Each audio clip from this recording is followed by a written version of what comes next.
Mtazamaji, tunakupa nafasi leo ya kukukutanisha na tabibu Dr. wa tiba asili ambaye kiukweli amekuwa ni dokta mwenye sifa nyingi sana.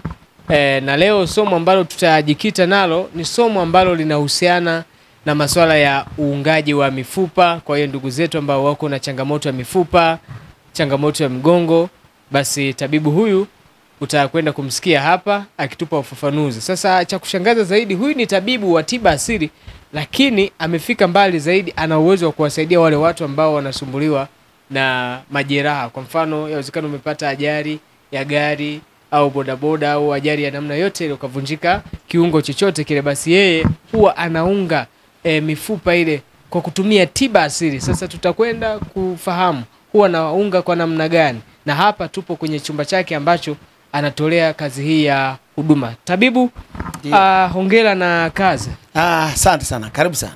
Tupo ofisini kwako leo. Karibuni sana. Tunashukuru sana. Asante sana. Tunataka tukufahamu kwanza kwa majina yako na ofisi yako, jina lake naitwaje? Mimi kwa majina naitwa Islam Rashid Makingili. Ni mtabibu wa tiba asili ambaye nimejikita kwenye tiba hii kwa muda mrefu sana. Okay. Na pia mimi nimesajiliwa na Baraza la Tiba Asili na Tiba Mbadala. Ndio. Na kituo changu kinaitwa Islam Herbs Medicines and Clinic Center. Hiki ni kituo ambacho kipo kwa muda wa miaka kama 22 hivi. Miaka 22 mingi sana. Miaka mingi. Ndio. Kwa nipo kituo changu kimesajiliwa, kuna duka la kutoa dawa pia, mahali pa kutolea huduma hizo pia papo. Kwa hiyo hapa tuna kituo, tuna duka, lakini kituo kina sehemu nyingi sasa. Okay. Tuna huduma za kutibu na kukinga. Lakini pia huduma ya kuunga mifupa. Okay. Sasa wale wanaosema yani wanasumbuliwa na mgongo, diski au pingili, vovote vile au umevunjika kiungo chote, mnatibu vizuri. Hii ndio section ya. Na wewe hapa unajikita zaidi kutibu magonjwa gani? Magonjwa ya mwili wa binadamu kwa ujumla. Yote. Sasa leo tumeingia kwenye chumba cha kutibu watu ambao wako na changamoto ya majeraha kwa ajali mbalimbali. Ndio. Kitu ambacho nimeshangaa kidogo tabibu, unaniambia wewe una uwezo wa kumsaidia mtu aliyevunjika hata mguu au mkono kupona vizuri kabisa, na wakati mambo yetu tumezoea kuona kwenye hospitali ambazo za kisasa zaidi. Yaani tuambie huwa unafanyaje? Unajua tiba hii ni ya asili. Asili ya tiba ndo hii iliyopo. Hiyo ya kisasa hao walikuja kutuibia kwa ujumla. Hiyo tiba wanaosema kimagharibi ya kisasa. Kwa hiyo kulikuwa na tiba ya asili yetu, tiba ya Muafrika tulikuwa tunatibiwa namna. Kwa binadamu yoyote wa kwanza alijitibia namna hii. Jinsi wakivunjika, wakipata injury ya aina yoyote, basi walikuwa wanajitibia kwa miti dawa. Okay. Kwa hiyo hapa tunatibu kwa miti dawa. Aidha mtu alivunjika miaka mingi, lakini mfupa ule uliunga vibaya. Wanachotusaidia hao wenzetu kwa sababu wanapiga picha ile kuona mfupa wa ndani. Lakini si bila kuangalia vile. Tukiona kwamba uko tofauti, tunavunja tena. Tunamnyosha, tunaweka sawa sawa, tunamuunga kwa muda mfupi, maumivu hakuna. Kuna mafanikio yoyote ambayo mmefanikiwa kuwatibu wagonjwa ambao wana changamoto ya mifupa na wamepona? Kwa muda wa miaka mingi ni wengi, hata idadi kwa kweli. Kama labda tuseme kwa ujumla wa kituo chetu kinaweza kikahudumia, yani kwa siku ambayo hatujapata watu wengi, 10.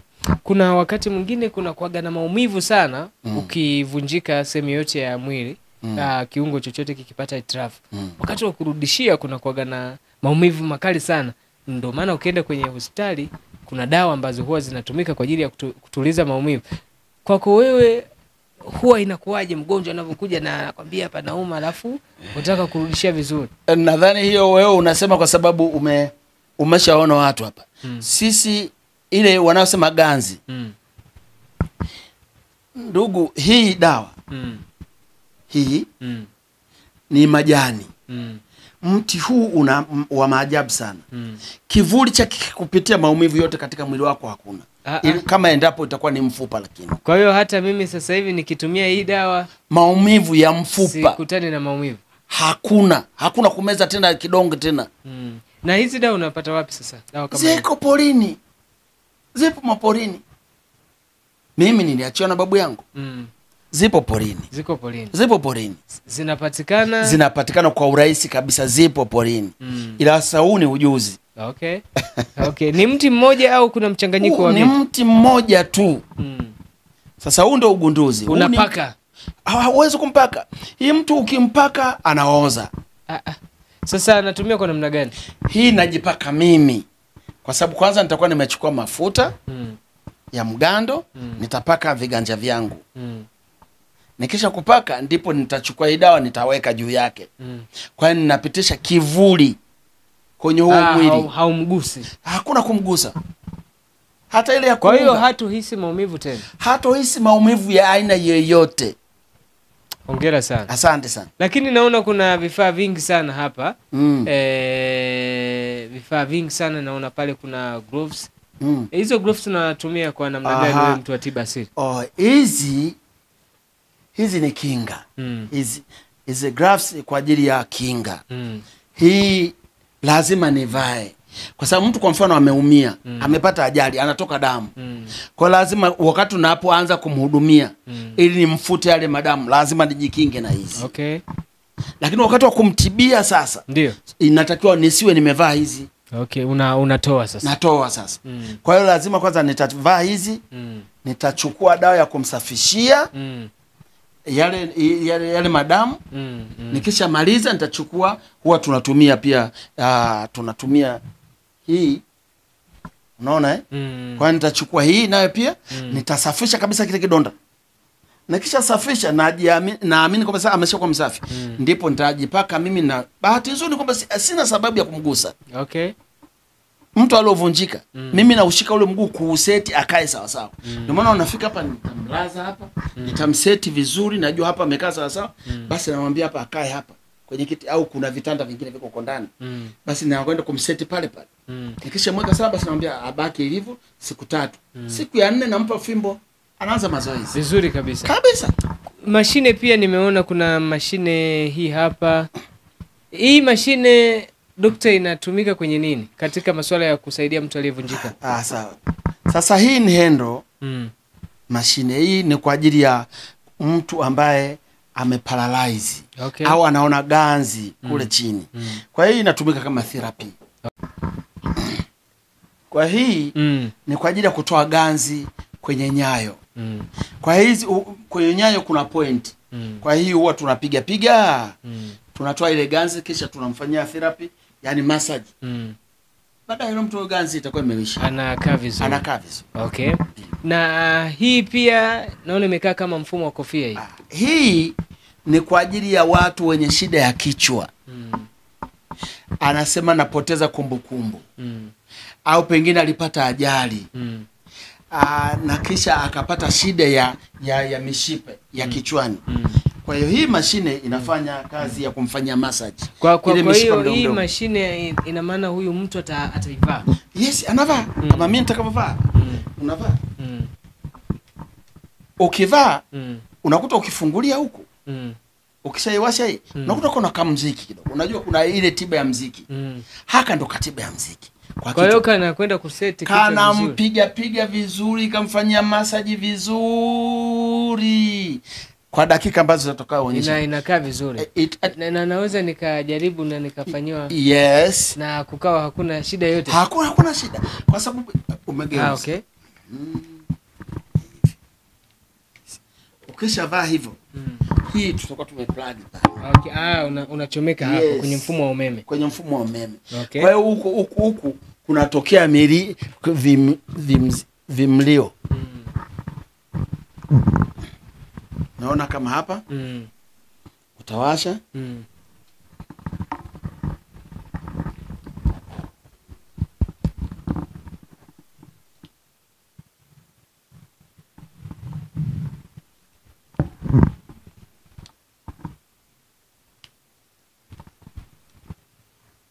Kwa hiyo hapa ikishawaka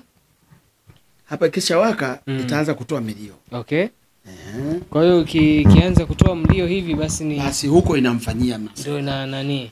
Asiwezi kupata itirafu yoyote. Hakuna itirafu.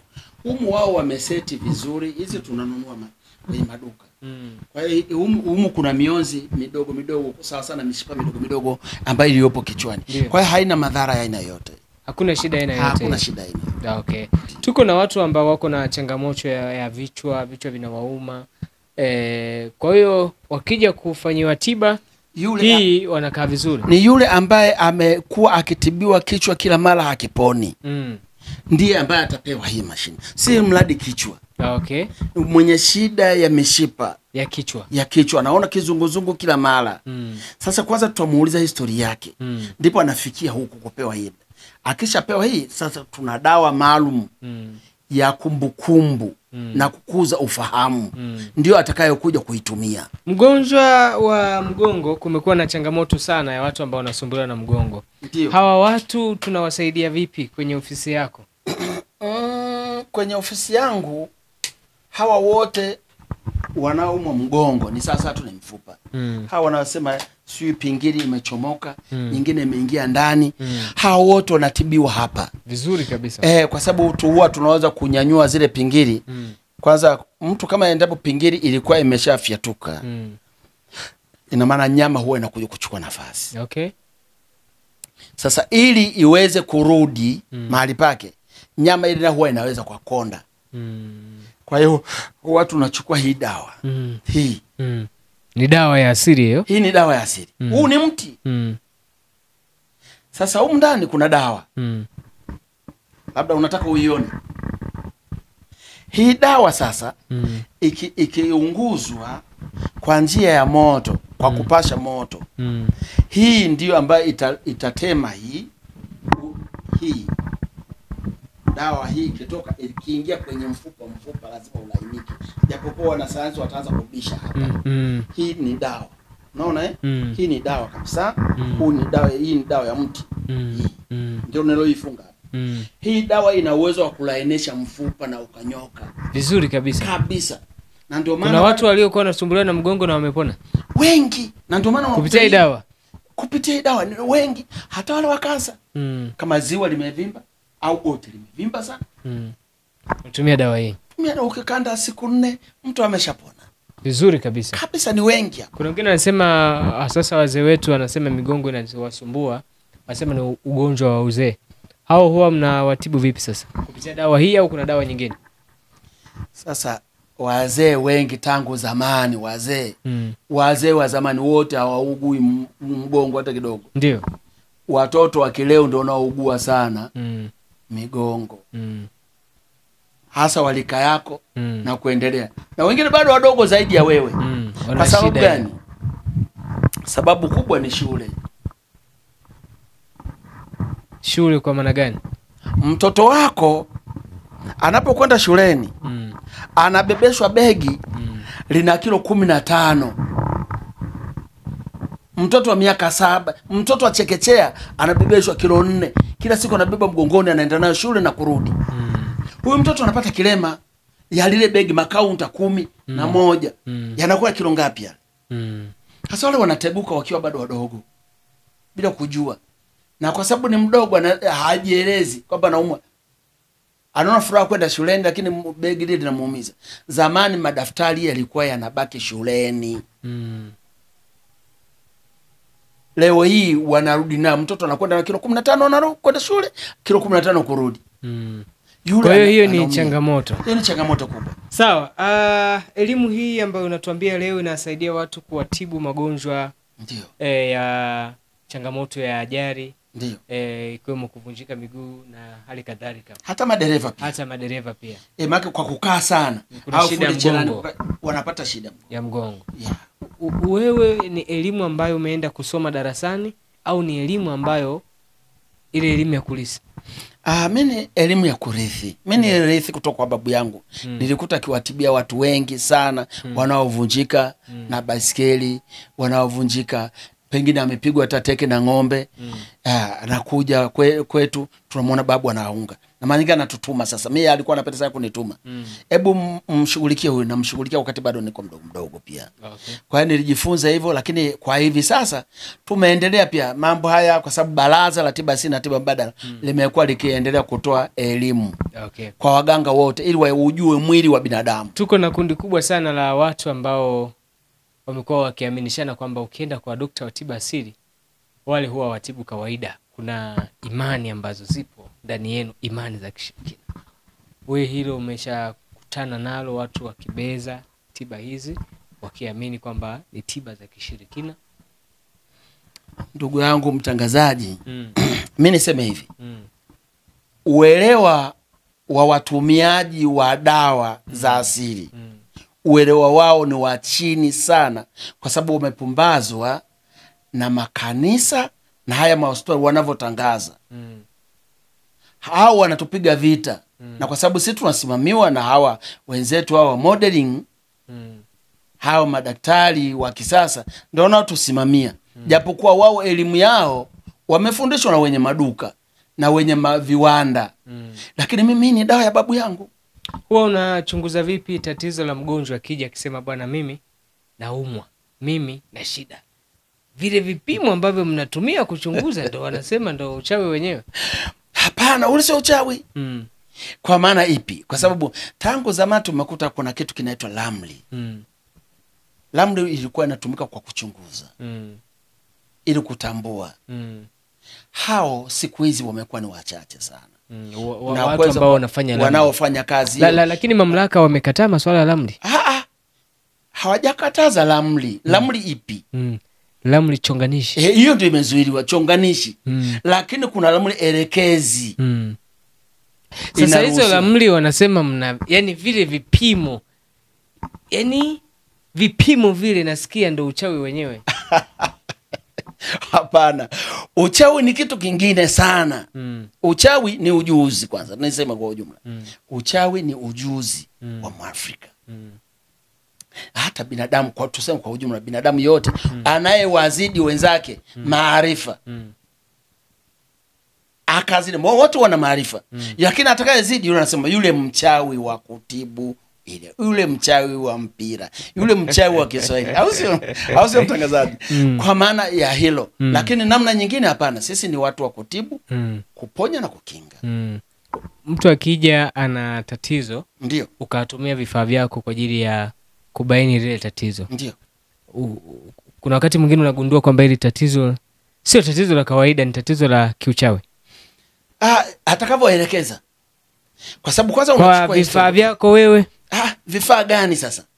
Vifaa gani? Ya utambuzi wa tatizo. Yes. Ndio maana ninakwambia. Sasa ipi sasa? Maana sisi mgonjwa anaweza kafika hapa akanyamaza kimya. Mimi sisi tumekuja hapa wako 5. Tumekuja tuna tatizo. Na wao hawakwambii kwamba huyu ndiye mwenye tatizo. Wanafika na tuna matatizo mzee Makengeri tumekuja. Mimi lazima nichunguze katika hao waliokuja ni yupi anayeumwa. Unatumia vifaa gani? Ujuzi wa utambuzi. Ujuzi wa utambuzi. Kwamba nyinyi mmekuja hapa wote nyinyi hamuumwe. Mgonjwa mmemwacha nyumbani. Namwambia hivyo. Nawaambia. Na wanasema ndio inawezekana. Linawezekana. Wewe unafanyaje? Hiyo ndio tiba asili, na hayo ndio maarifa ya Mwafrika tangu zamani. Ndio maana tuliweza kuwasaidia hata watawala jinsi ya kutawala, kwamba kutakuwa na vita, kutakuwa na njaa. Ulimwona Yusufu alivyomtabiria mfalme. Alikuwa ni mtambuzi. Kwamba kutakuwa na njaa. Asili ya hao unaokuta vihenge vya kutunzia vyakula vilikuwa ni mganga wa tiba asili ambaye alikuwa Yusufu. Lakini inasemekana kwamba mganga kwa mara nyingi anakuaga ni mchawi. Tuzungumze wewe. Kwa maana ipi mtangazaji? Hebu nyosha vizuri. Wewe sema vizuri. Mganga si ndio kiongozi wa wachawi? Mchawi tunajua mjuzi. Mimi ninavyojua Kiswahili cha mchawi, mjuzi. Sasa watu wanasema hivi, unawezaje kutambua tatizo kwamba hili ni njia ya kishirikina na baada hapo tiba yake ni hii, wakati wewe hauna ujuzi wa mambo ya kiuchawi?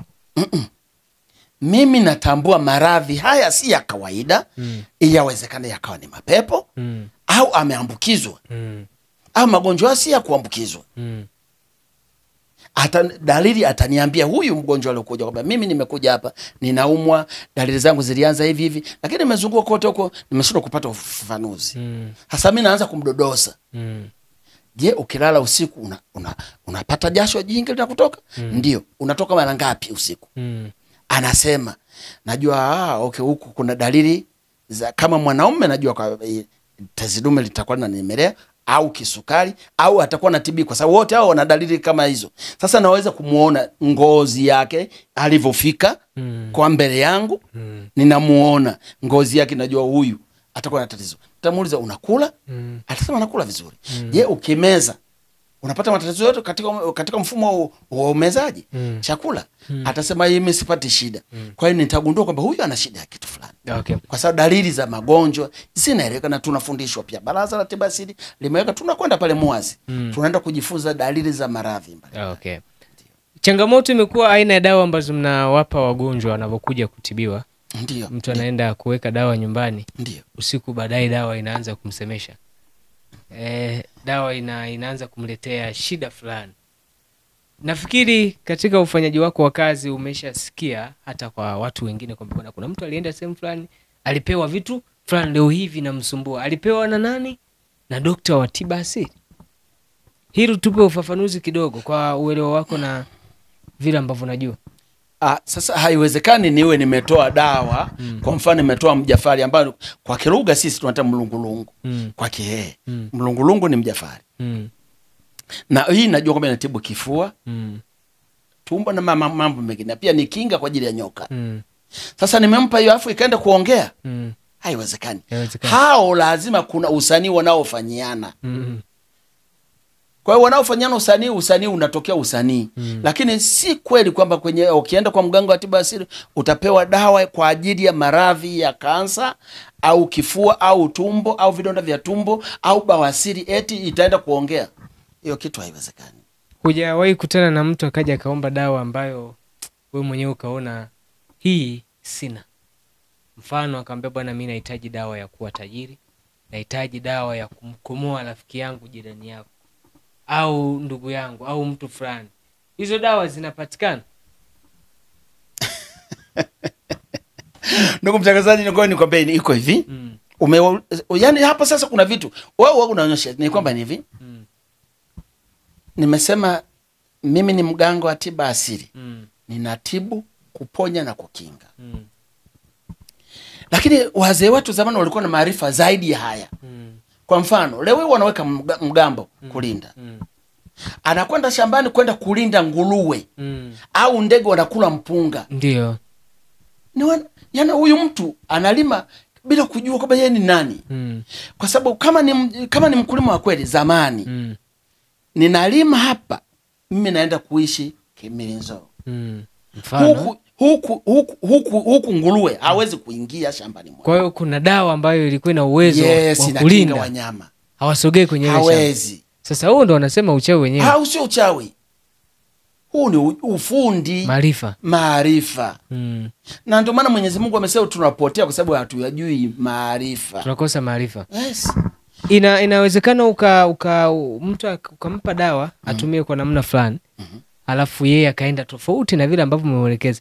Kuna vitu vinaweza vikamtokea au kuna kitu kinaweza kikatokea? Sasa hilo yani dawa zina maelekezo. Na bahati nzuri hata baraza limetuelekeza kwamba mtutoe maelekezo yanayotosheleza ili mgonjwa, kwanza kwa sababu mgonjwa anatakiwa awe umwelekeze aelewe kwamba dawa nayo kwenda kula ina matokeo fulani. Ikuta tunaweka lebo kabisa ili akienda kutumia atakunywa mara ngapi na kwa kipimo cha gramu ngapi. Ndivyo tunavyofanya. Lakini kwamba yeye itakwenda kumtokea matokeo mabaya ni vile ambavyo maelekezo pengine anaweza kukosea, lakini maelekezo yamo. Kwa mfano dawa zangu zote unadhani umeshaona kwamba kwa mfano kama dawa hii. Dawa hii natengeneza mimi. Haya ni mafuta ya radi. Nimesema ya radi kwa sababu yanamaliza magonjwa kwa haraka sana. Inatoa mapepo kwa haraka sana. Sasa basi Hii nikaita radi. Sasa hii dawa ina maelekezo kwamba inatakiwa anywe na kujipaka na kwa kipimo maalum. Nimekuelewa vizuri sana. Sasa hivi tuko na wimbi kubwa sana la matabibu. Ndio. Waganga hawa. Ndio. Wa tiba za asili. Ndio. Utapiri umekuwa ni mwingi sana. Tunatambua vipi kwamba huyu tabibu ni tabibu sahihi na huyu sio sahihi? Hapo kwa sababu kwanza tiba asili sasa hivi imetambulika na serikali yetu imeitambua. Ndio. Na ndio maana kupitia bunge walitengeneza sheria namba 22 ya mwaka namba 23 ya mwaka 2002. Sasa ile sheria ndio inayoongoza tiba asili. Sasa kila ukitaka kwenda kwa mganga yoyote, ndugu walaji, watumiaji wa tiba asili, mkitaka kutumia dawa asili vizuri, ukifika kwa mganga, kwanza ukishakaa kwenye kiti, angalia huyu amesajiliwa na Baraza la Tiba Asili na Tiba Mbadala. Tunajua wapo wengine wamejisajili au wanatumia vyeti vya ndugu zao waliosajiliwa. Wengine hasa tunaona waliovamia ni wale waliosoma.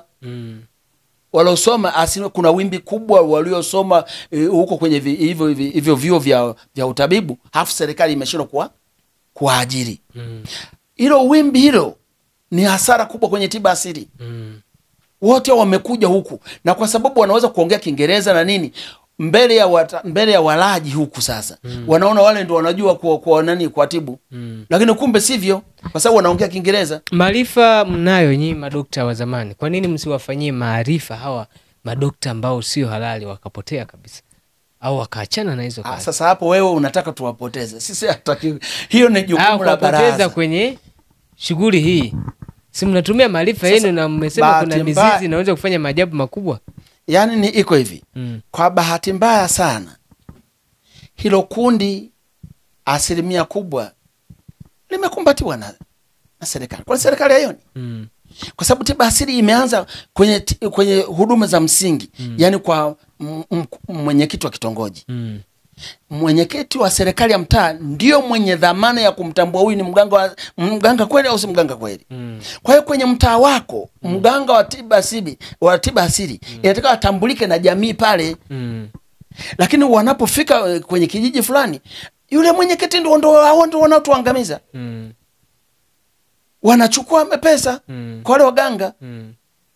Hata mkienda kulalamika, hawasemi, yana wafanye kitu chochote kabisa. Kwa hiyo mtu wa kwanza anayesababisha matatizo hayo ni mwenyekiti wa serikali ya mtaa, kwa sababu ndiye anayetusainia kwamba huyu kweli anatibu, kweli kwenye mtaa wetu anafanya kazi vizuri. Okay. Kwa upande wenu nyinyi, tukizungumzia tiba hapa Makambako, mmekuwa na uongozi wa kubaini mambo hapa Makambako? Kwa upande wenu nyinyi, mna utaratibu, mna uongozi wa kubaini watu wa namna hii? Kwa Makambako sisi tunaamini kwamba Baraza la Tiba Asili pia lina mkono. Hapa tuna mratibu wa tiba asili ambaye yuko hapa na ndio ambaye anatoa vibali kwa kila mganga hata aweze kufanya kazi katika halmashauri hii. Mganga mkuu wa halmashauri ndiye mwenye dhamana katika kusimamia hii tiba asili. Okay. Kwa hiyo uongozi, hatutegemei uongozi mwingine, kwa sababu hata mwenye kuja kutukagua ni huyu mganga wa halmashauri ndio anayehusika. Okay. Kwa hiyo hapa nadhani pako salama. Sijawahi kupata kizunguzungu chochote kwamba eti kuna watu wabaya. Hizo mimi sijapata habari. Okay. Ndio. Sawa, tumegusia tu issue ya magonjwa na tumezungumzia ugonjwa wa watu ambao wana changamoto ya kupata ajali. Ndio. Umesema unatibu vizuri sana. Ndio. Kwa faida ya mtu ambaye anatusikia kwa sasa hivi, ndio. Ukajikumbusha jina lako na ukatuambia pia huduma ambazo zinapatikana hapa ni huduma zipi, na baada hapo tumalize kwa kutaja namba za simu, mtu huyo aweze kupata namba za simu ambaye anahitaji huduma ili aweze kupata huduma. Asante sana. Tumezungumzia hiyo kwa uchache. Ndio. Lakini pia kuna wale akina mama ambao wametoka kwenye uzazi kisha nyonga zao zikafyatuka. Hapa ni suluhisho. Wanakuja hapa tunawatibia vizuri. Okay. Kuna watoto wale ambao huko hospitalini wanasema pepo punda. Wanakuwa walipatwa na wanasema degedege, cerebral malaria. Wako wengi sana. wako wengi sana mitaani. Wawalete hapa kwa sababu hapa tunawatibu na wanapona, wananyoka, mikono iliyokuwa imeganda yote itakunjuka. Wafike hapa. Wale wazee sana ambao wamekuwa hawajiwezi kwa sababu walifanya kazi nyingi na kisha matokeo yake wamepata shida ya migongo, sasa hawawezi kuinuka huko kitandani. Karibuni sana kwenye kituo changu kwa sababu tunatibu na wanapona. Okay. Lakini wale wazee sana ambao wana miaka kuanzia 80 hapa tunakuja tunawatibu bure. Tulishawaambia wanakuja, tutawapa dawa ya kunywa kwa ajili ya kuongeza ute bure, na pia tunawatibia ile mgongo waweze pata nafuu ili wafurahie maisha siku zao zikienda. Magonjwa ya kawaida mengine? Magonjwa mengine yapo, magonjwa ya kila aina. Sisi tuna kwa uzuri kwamba tunauza dawa nyingi. Tunazo dawa za kansa, tunazo dawa za fistula, tunazo dawa za watoto vikojozi. Unakuta watoto wengine wanashindwa kwenda hata shuleni kwa sababu wanachekwa na wenzao. Tunazo dawa hizo pia. Tunazo dawa za kurudisha kumbukumbu. Tuna dawa za nguvu za kiume pia ili watu wafurahie ndoa. Tunazo pia. Na wale wengine ambao wameshindwa kupata kazi, wanafanya kazi hawapate matokeo mazuri, pia huwa wanafika hapa, tunawashauri namna bora ya kuweza kufanya kazi. Unajua maendeleo mazuri yanakwenda kwa ushauri. Okay. Sawa, namba za simu. Namba za simu. Watu wote wanaohitaji huduma yetu watupate kwa namba ya Voda ni 0768 33 72 48. Narudia tena kwa namba ya Voda 0768 33 72 48, na namba ya Tigo ni 0715 54 20 28. Narudia tena kwa Tigo 0754 54 20 28. Kituo chetu kinaitwa Islam Herbs Medicines and Clinic Center. Karibuni sana. Okay. Tuko mtaa wa Posta, tunatazamana na Baya Data 1. Sawa, msikilizaji, sisi tunakomea hapa kwa leo. Tuko kwenye chumba cha watu ambao wanapata majeraha, wanapata ajali.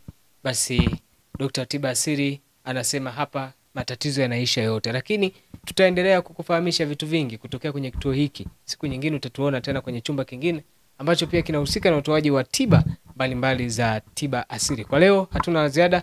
Tukushukuru sana. Panapo majaliwa tutaendelea kusikizana na kutazamana kwa wakati mwingine kama huu. Bye bye.